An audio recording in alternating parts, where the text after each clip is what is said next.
Então, o assunto é dois dedinhos de prosa sobre as raízes do português brasileiro.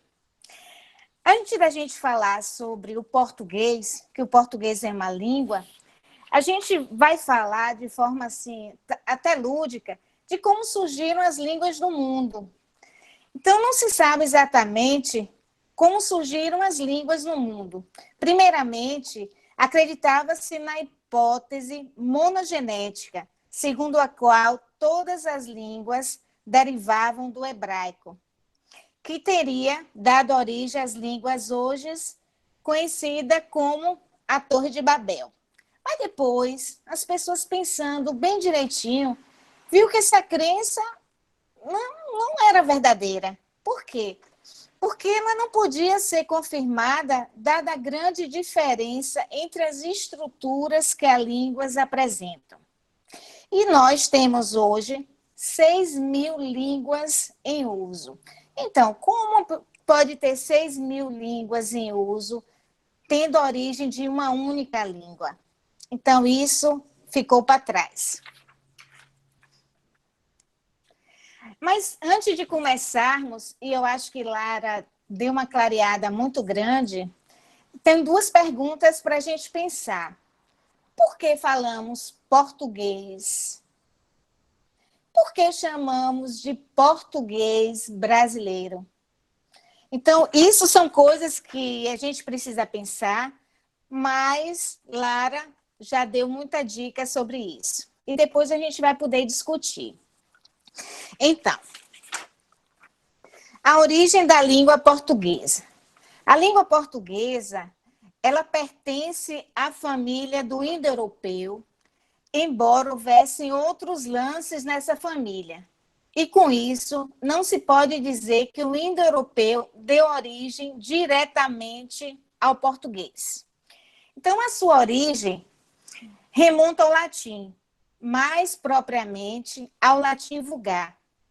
O português é uma língua neolatina, também chamada de língua românica. Estima-se que o português surgiu entre os séculos 9 e 13. E existem documentos escritos em português datados do século 13, como o Testamento de Afonso II, que foi nesse século que Dom Diniz, rei de Portugal, oficializou o português como a língua que deveria ser usada em todos os documentos administrativos do reino, em detrimento do latim. Passa assim a haver um português historicamente documentado. Então, o português foi historicamente documentado no século XIII, com o Testamento de Afonso II. Temos aqui nesse slide um mapa dos descobrimentos portugueses. Então, antes, nos séculos 11, 12, o Portugal teve esses grandes descobrimentos. E aí ele descobriu não só o Brasil, mas ele também tinha ido para a África e para outros países também da Oceania, da Índia, como a gente vê no mapa.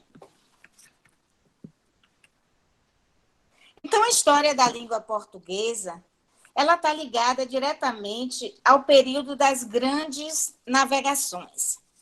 Com o avanço tecnológico na área naval, que os países da Península Ibérica alcançaram nos séculos XV e XVI, a língua portuguesa tornou-se um dos poucos idiomas presentes na África, na América, Ásia e Europa, sendo falada por mais de 200 milhões de pessoas.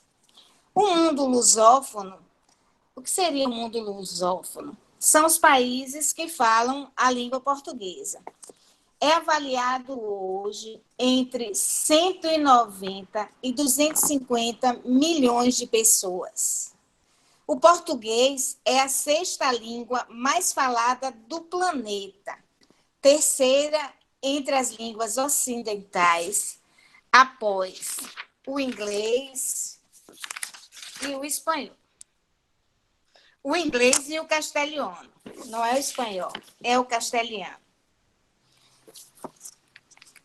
A origem da língua portuguesa continua. Então, a gente vê aqui que das 10 línguas mais faladas do mundo, a língua portuguesa está no sexto lugar, atrás da China, claro que por conta da sua grande população, do espanhol, inglês, hindi, árabe. Depois vem a língua portuguesa. Esse daqui é um mapa da lusofonia, de os países que falam a língua portuguesa. Então, a gente tem aqui, de forma bem distribuída, onde se fala a língua portuguesa. A gente vê que em Angola, Moçambique, São Tomé e Príncipe, Guiné-Bissau, Cabo Verde, Ilha da Madeira, Timor-Leste, Brasil, e ainda tem Macau, na China, e Goa.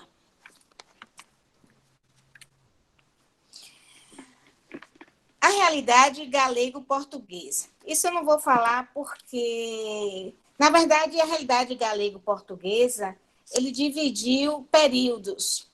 Então, tivemos, do século XIII ao XIV, português arcaico, arcaico médio, da primeira metade do século XV ao século XVI, português moderno, a segunda metade do século XVI ao final do século XVII, e o português contemporâneo é desde o século XVIII até os nossos dias.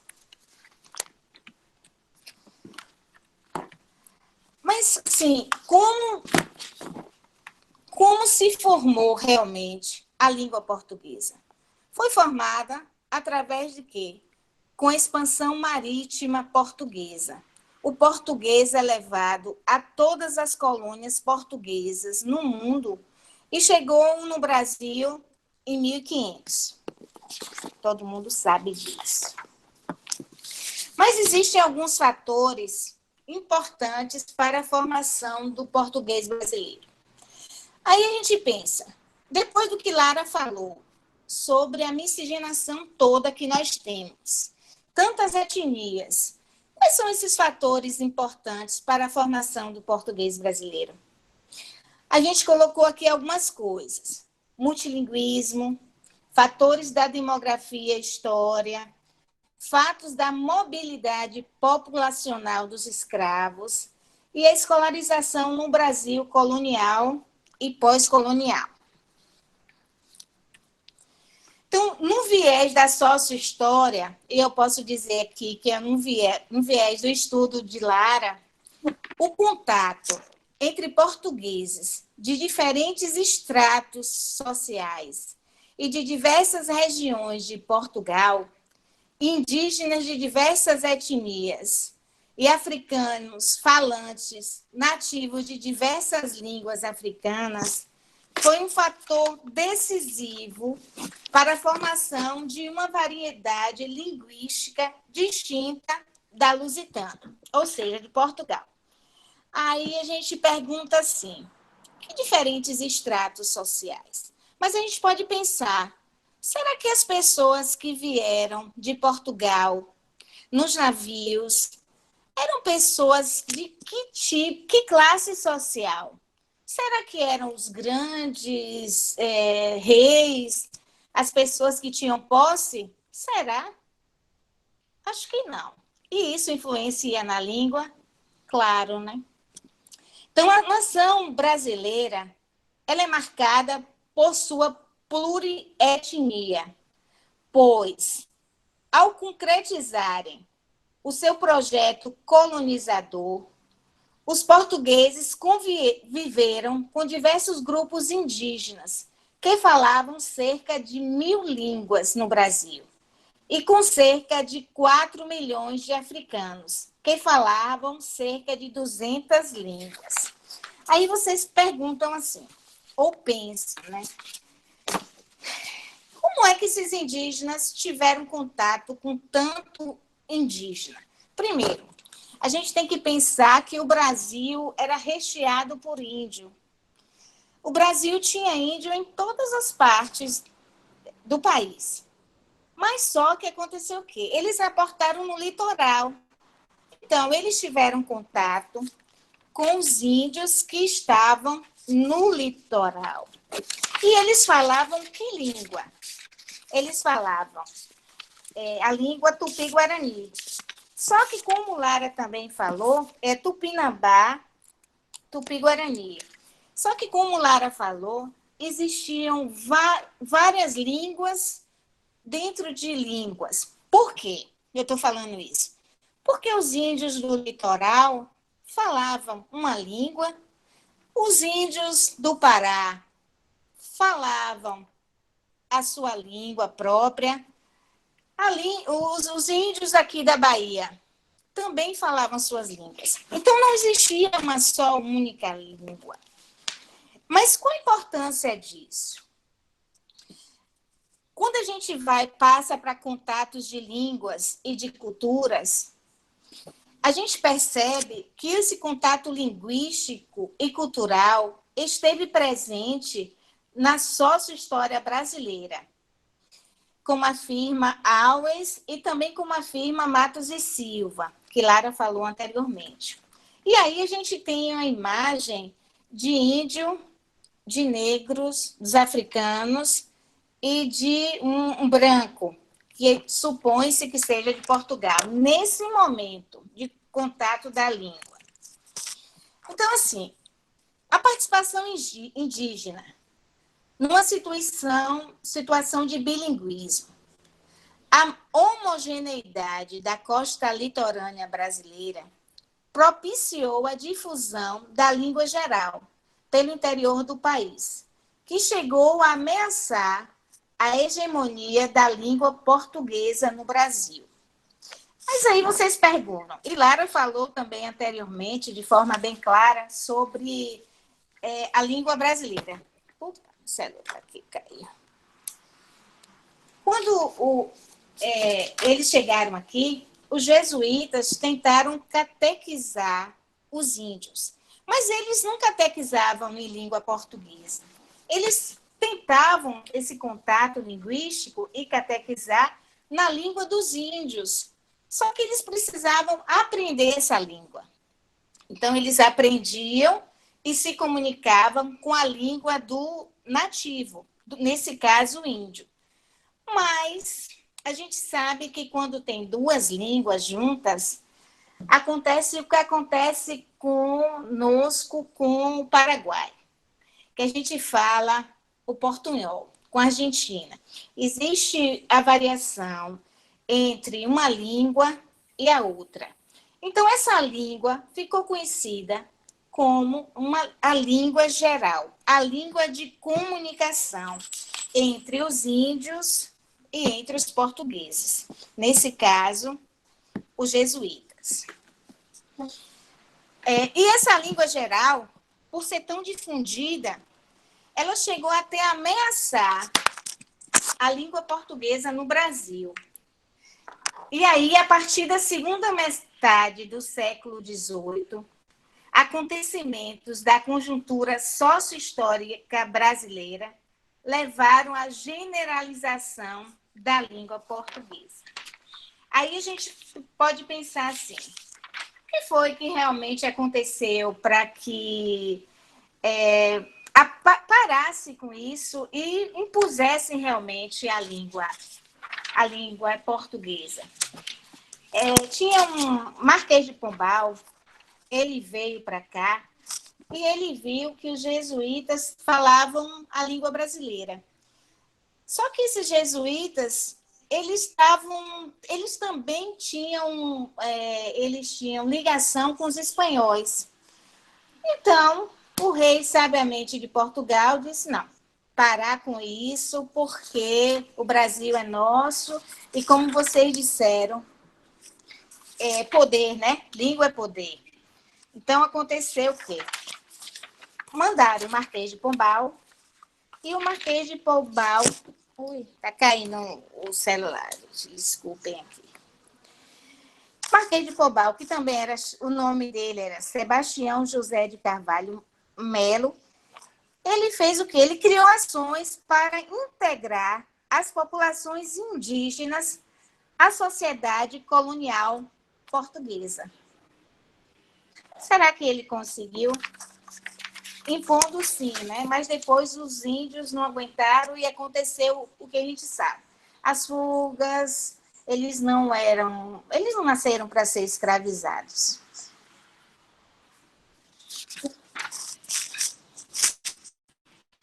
Aí teve o primeiro contato com os índios. Mas o Brasil precisava de mão de obra para ele crescer.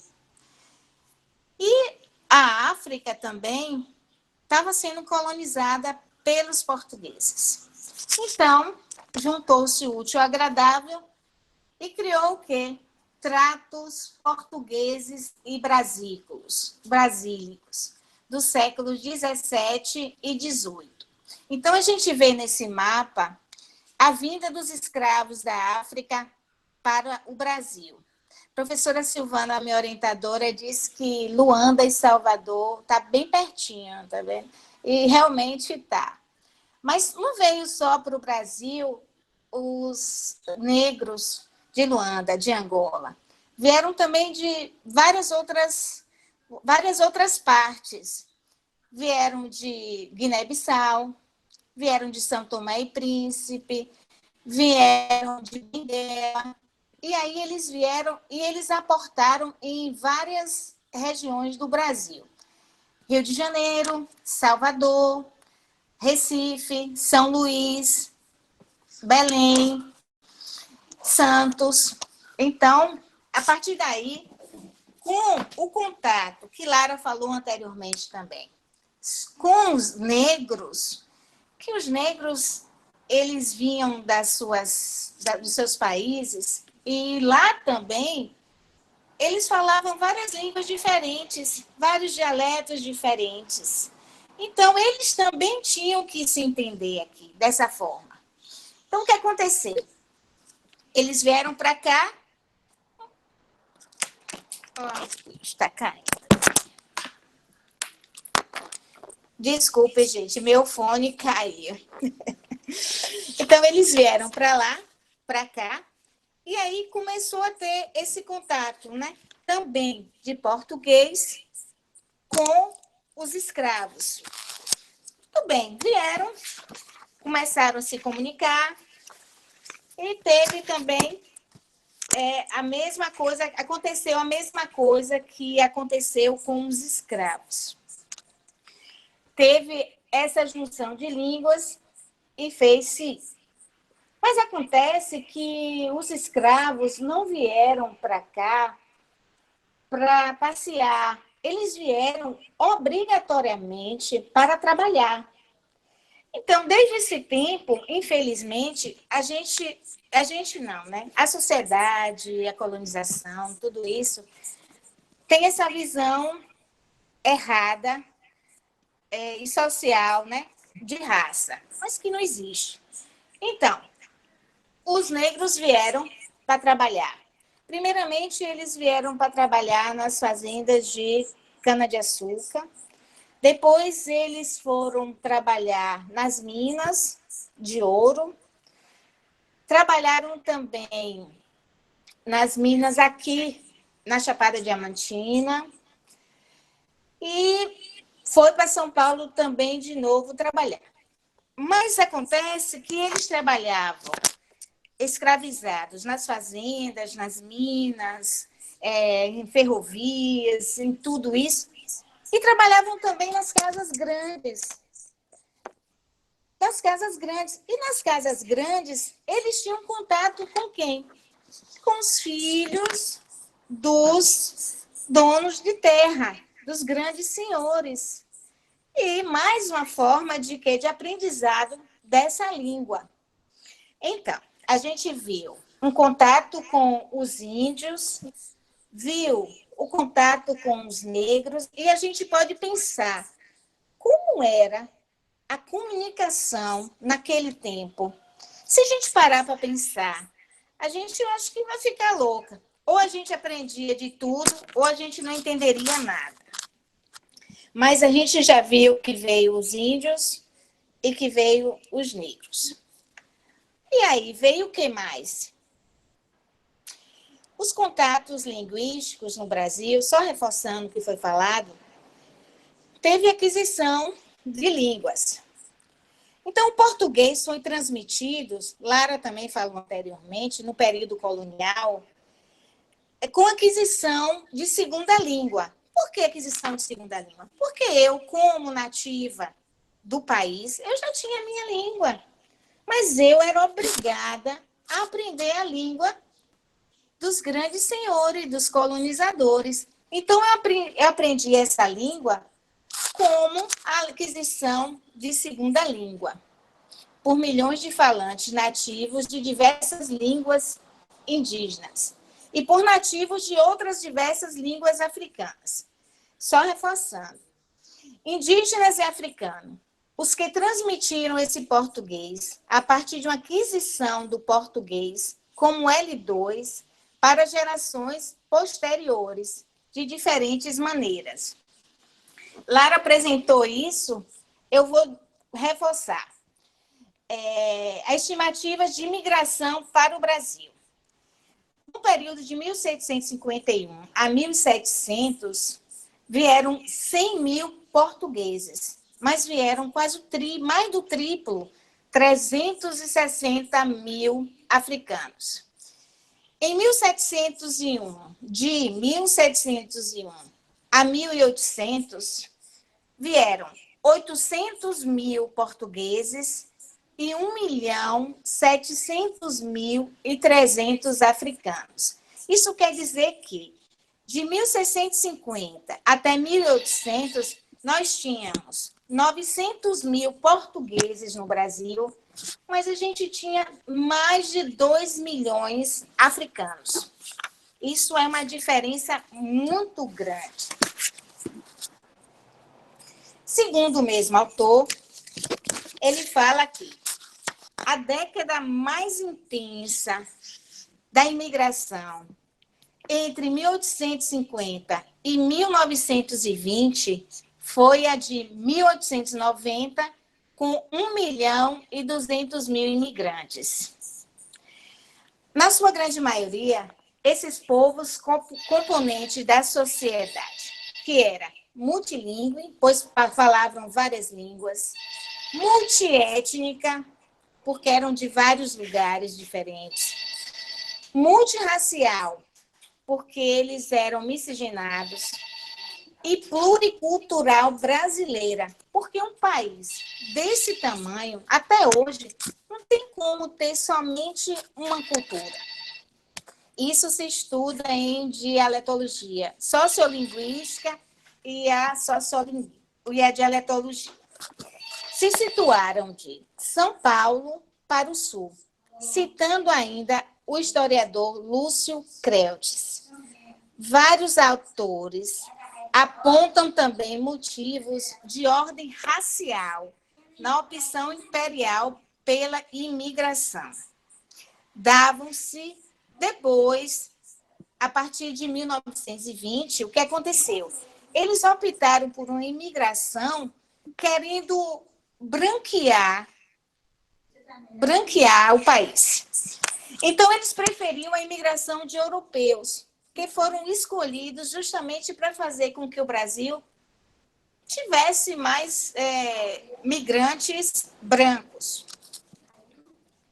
Então, antes das línguas indígenas autóctones, que quer dizer nativas, dos africanos chegados com o tráfico negreiro, que oficialmente se encerra em 1830, completa-se o quadro geral do multilinguismo no Brasil, Com a chegada dos imigrantes europeus e também asiáticos, sobretudo a partir do século XIX, e a gente pode pensar que em Feira de Santana, que até hoje a gente recebe imigrantes, porque o Feiraguai está cheio de coreano, sobretudo a partir do século XIX.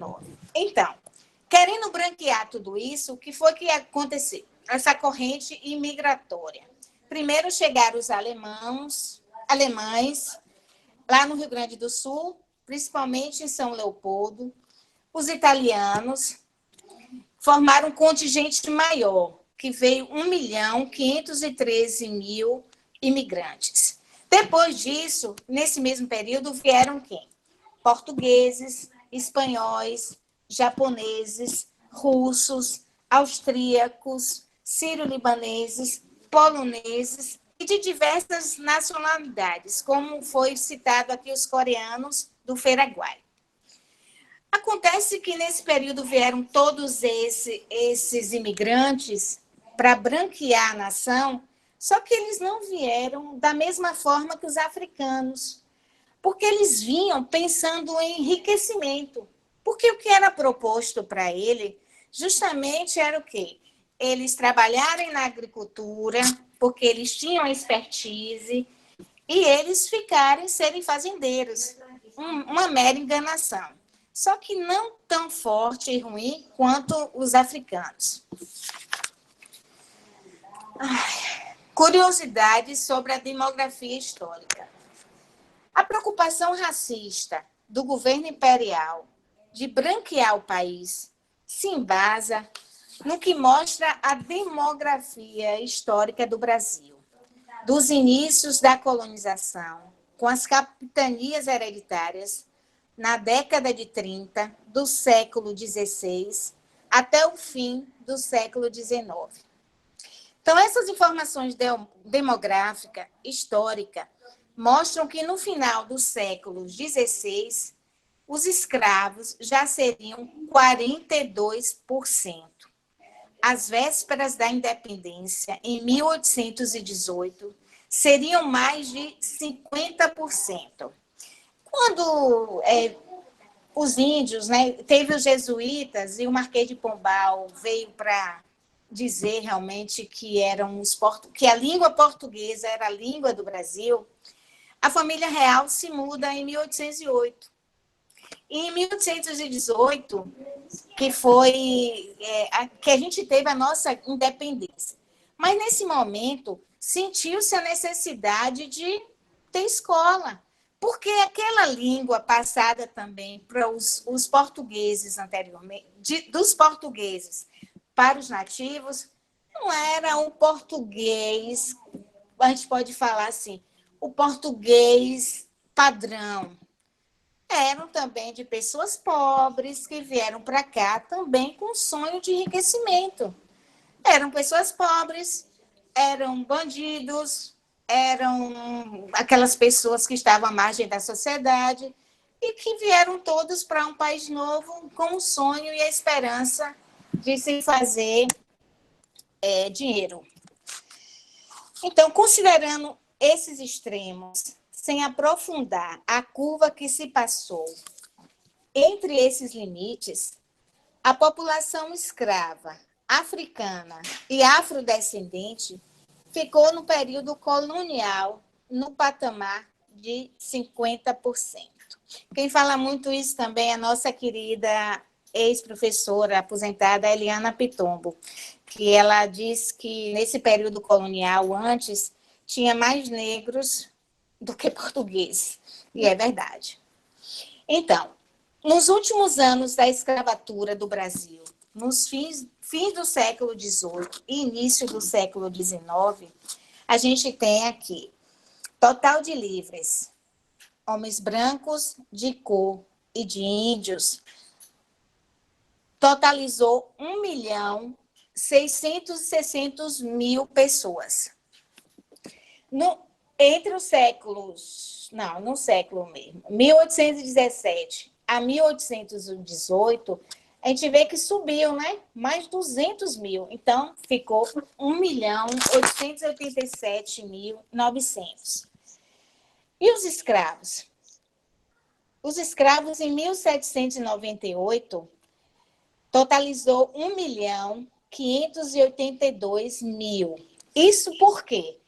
Porque nesse mesmo período tinha aqui brancos, índios e já tinha os mulatos, né? Já tinha os descendentes. E em 1817 a 1818, ele ultrapassou o total de escravos, 1.930.000. Em 1864, aí teve uma inversão. Teve mais homens livres, total de homens livres, brancos, de cor e de índios, mesmo porque os índios não se deixaram colonizar. Eles viram, eu não sirvo para isso. Eu preciso fugir, eu sou livre, eu não sou escravo. Então, eles foram embora. E aí ficou, coitado, os escravos. Então, a população total nesse período, em 1864, foi de 10.249.000 pessoas nesse período. E a gente tem aqui, do professor Mussa, uma tabela muito conhecida e muito utilizada também, que é um painel de formação populacional do Brasil entre os períodos de 1538 e 1890. Mari, Oi, me desculpe interrompê-la só um instante. O seu tempo, na verdade, já se encerrou, mas você tem mais 5 minutinhos extras. Tá, então eu vou para agilizar. finalizar. Eu vou agilizar. Okay. Então, gente, essa tabela aqui, vamos só visualizar. A gente dá para ver que entre 1851 a 1890, a percentagem aqui já mudou. Então, os africanos, 2%, os negros brasileiros, os nascidos aqui, 13%, os mulatos, por quê? Porque eles já tinham tido relações consensuais e aí tinham nascido pessoas. 42%, brancos brasileiros, 24%, europeus, 17%, e índios integrados, aqueles que fizeram parte da sociedade, apenas 2%. Então, através de todos esses contatos linguísticos, foi tudo que Lara falou. Eu acho que vamos fechar com isso porque fica coordenado. Então, a formação das vertentes do Brasil se deu línguas gerais, indígenas, línguas africanas, português europeu. Tudo isso junto criou-se o português geral, a língua geral. Disso daí, desse português geral, dessa fala misturada, desse contato, surgiu o português popular. E do português europeu, aquele que a gente estuda na gramática, surgiu o português culto brasileiro. Aí, eu acho que daqui existem muitas perguntas. Por isso que a gente só vai ver só esse slide, por conta do tempo. A realidade sociolinguística brasileira é o quê? É uma realidade, segundo o professor Dante Lucchesi, polarizada. Por quê? Porque ela não é homogênea e não tem como, diante de tanta diversidade, de tanta etnia, de tanta cultura, de tanta pluralidade, tem que ser misturada, como é até hoje, heterogênea. E polarizada por quê? Porque existem as normas cultas e as variedades populares. As normas cultas, supostamente mais unitárias e descendentes diretas da variedade português-europeu. E as variedades populares, supostamente mais diversificadas e descendentes diretas das variedades do português como segunda língua. Aí vocês me perguntam só uma coisinha para acabar. A variedade popular é errada? Fica essa pergunta no ar. Então, para encerrar, a professora Matos e Silva, a professora é muito famosa, que trata da sua história, uma referência que morreu tem 10 anos, eu acho. Matos e Silva, e ela fala assim: ao fornecer uma pauta de estudos sobre a história do português culto e do popular brasileiro, afirma que, para o primeiro caso, as fontes de arquivo são fundamentais, ou seja, tudo que Lara falou anteriormente, com essa coisa de ancestralidade, veio para quê? Para dar esse norte para a gente, do português popular brasileiro. Ou seja, essa miscigenação, essas costuras, essa mudança. Já para o segundo, o caminho será outro, mais espinhoso, mas não impossível. Então, fica aí as perguntas que a gente falou anteriormente. Por que falamos português? E por que chamamos de português brasileiro? Então, pronto, vamos acabar assim, e qualquer coisa a gente faz um debate e tira as dúvidas.